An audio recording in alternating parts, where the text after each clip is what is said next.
Celtic's adventure in the Europa League is at an end in terms of qualification. 1 point picked up from their first 4 games, slumping to a 4-1 defeat away to Sparta Prague. The presenter of Team 33 here on Off the Ball, Enda Coll, is here with me. Enda, how are you getting on?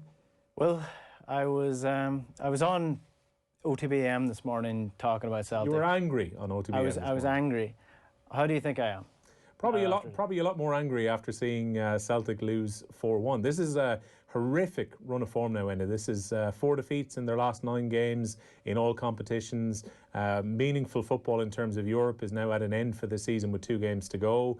And currently quite a bit behind Rangers, 12 points behind in the SPL title race. None of that is good reading for Celtic. Yeah, it's not even that. It's just the performances. I mean, if anybody who's watched Celtic this year, that was just emblematic of where Celtic are at in terms of the performance. You could copy and paste the match report from the defeat to Rangers earlier on in the year, the defeat to Ferencváros earlier on in the Champions League qualifications, the draw with Hibs at the weekend. You could copy and paste that onto tonight's match report and it would be fairly similar. It's the same issues. There's absolutely no shape in the team at all. Defensively all over the place. Attacking, they just have no idea what they're doing, and it's time for Neil Lennon to go. When you talk about... You feel that strongly, Lennon has to go now? I genuinely do, and people can say he's a club legend. Yeah, he's a club legend who is tarnishing every bit of good faith he has with the Celtic fans at the minute in what he's doing. And it's not working out. I think Dundalk have just actually scored there as a penalty. Yeah, so Dundalk penalty has been struck wide. It's a bad miss as well. So Dundalk missing a chance to get a lifeline back into the game. Penalty's been dragged just to the left of the post. It looked like it initially gone in, but it actually hits one of the back advertising boards and comes back out. So that's a golden opportunity missed by Dundalk early in the second half. Still plenty of time left, 43 minutes to go, but Dundalk still 2-0 down against Rapid Vienna. You were saying, before we were distracted by Dundalk being awarded a penalty there, that you reckon Neil Lennon has to go now, Enda. Give me the argument for getting rid of him. I genuinely, I can't give you an argument for him to stay. The form of Celtic has been as bad as that penalty was. It was just... when people talk about Scottish football, they always talk about the dominance and how it's a 2-team league, and for a long time it was a 1-team league, and that is true to an extent. Celtic are now failing on all fronts. The only way, if you're playing in a league like that or you're dominating like that, there's 2 ways of measuring your success. That's beating the one team that's challenging you, and that's Rangers, and then European success. They've fallen short year after year in Europe now over the last couple of years. They were embarrassed in the Champions League qualifiers this year. They scraped into the Europa League, and now they've just been knocked out of a group that does not contain teams that are unbeatable. They're playing Lille, Sparta Prague, who they should be beating, and fair enough, AC Milan are doing very well this year. You don't really expect them to be top in the group. You expect them to do something. 1 point from 4 games, it's just not good enough.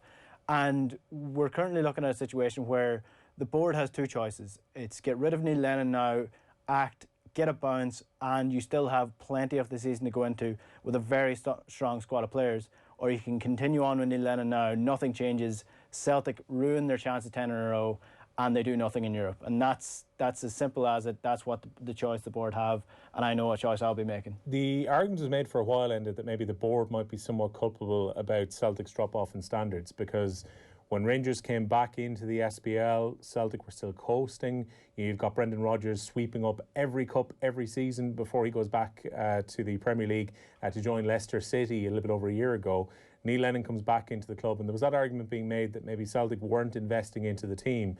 But they opened up the chequebook quite a bit in the summer just gone by, and they also kept Odsonne Edouard. So the feeling would have been for Celtic going into this that they had a squad very much capable of completing that 10 in a row. Yeah, you're looking at Celtic squad, and it's as good as it has been on paper in years, but it's just not working out. They aren't performing to the level that they are. Players do have to take responsibility in this as well, but they don't have a system. I mean, the difference between Brendan Rodgers and Neil Lennon is that the players play to a very clear system and they knew what they were doing. Fair enough, they failed in Europe, and Neil Lennon has been given a lot of credit for what he achieved in Europe.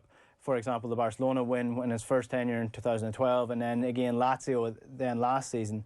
And you have to give credit where credit is due, but the team is not set up for anything this year. They bought players for a 3-5-2 formation. who don't really suit the 3-5-2 formation. And then you're left with a squad of misfits. For example, Laxalt, who they took in from AC Milan this year.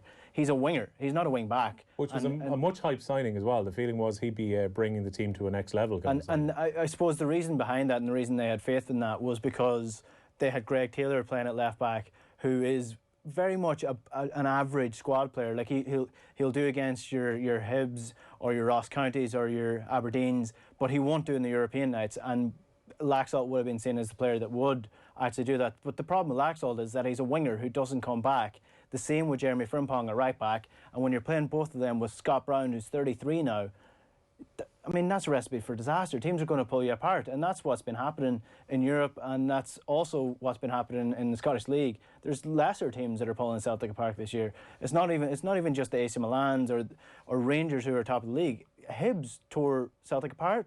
Aberdeen scored 3 goals against them. Like it has been an absolute disaster of a season for Celtic this year. Are we reaching the point where Scott Brown will always be a club legend, and I'm sure he'll be looking to retire at Celtic, but is it getting to a point now, Enda, where Scott Brown needs to be phased out of this team? Oh, he needs to be dropped. I mean, there's one part of a person that you think, yes, he's a club legend, and like Neil Lennon falls into that bracket as well, Scott Brown does as well, and you have to respect that. But football moves on.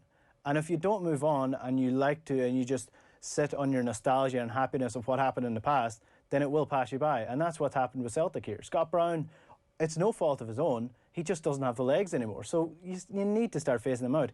Again, sort of like Greg Taylor playing at left back. Scott Brown is fine for the games against Ross County, against Aberdeen, against the lesser teams that are playing in the Scottish League. But he's not good enough for European football anymore. And they have a replacement there in Sorrow, and they just refuse to play him. I don't know whether Neil Lennon doesn't like him, but again, it comes into Neil Lennon's team selections, which are a real issue as well. He's playing 3-5-2 with 1 striker, and he refuses to play 2 strikers. And then when he changes to 4-2-3-1, he chooses players that are playing in weird positions that don't really suit them. And none of it makes any sense to me. And I don't see what the direction is under Neil Lennon. The problem is, who do you get in?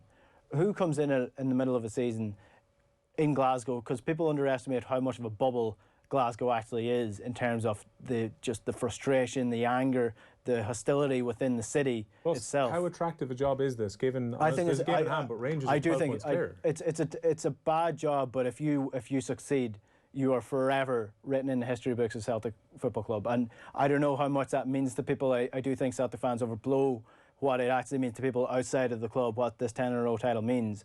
But you will forever be remembered as the manager who won 10 in a row. And I think that's what worries Celtic fans as well, though, is that Neil Lennon has won 5 of these 10 titles, or 9 titles that they currently have. If he was to win 10, then yes, brilliant. 6 out of 10, club legend.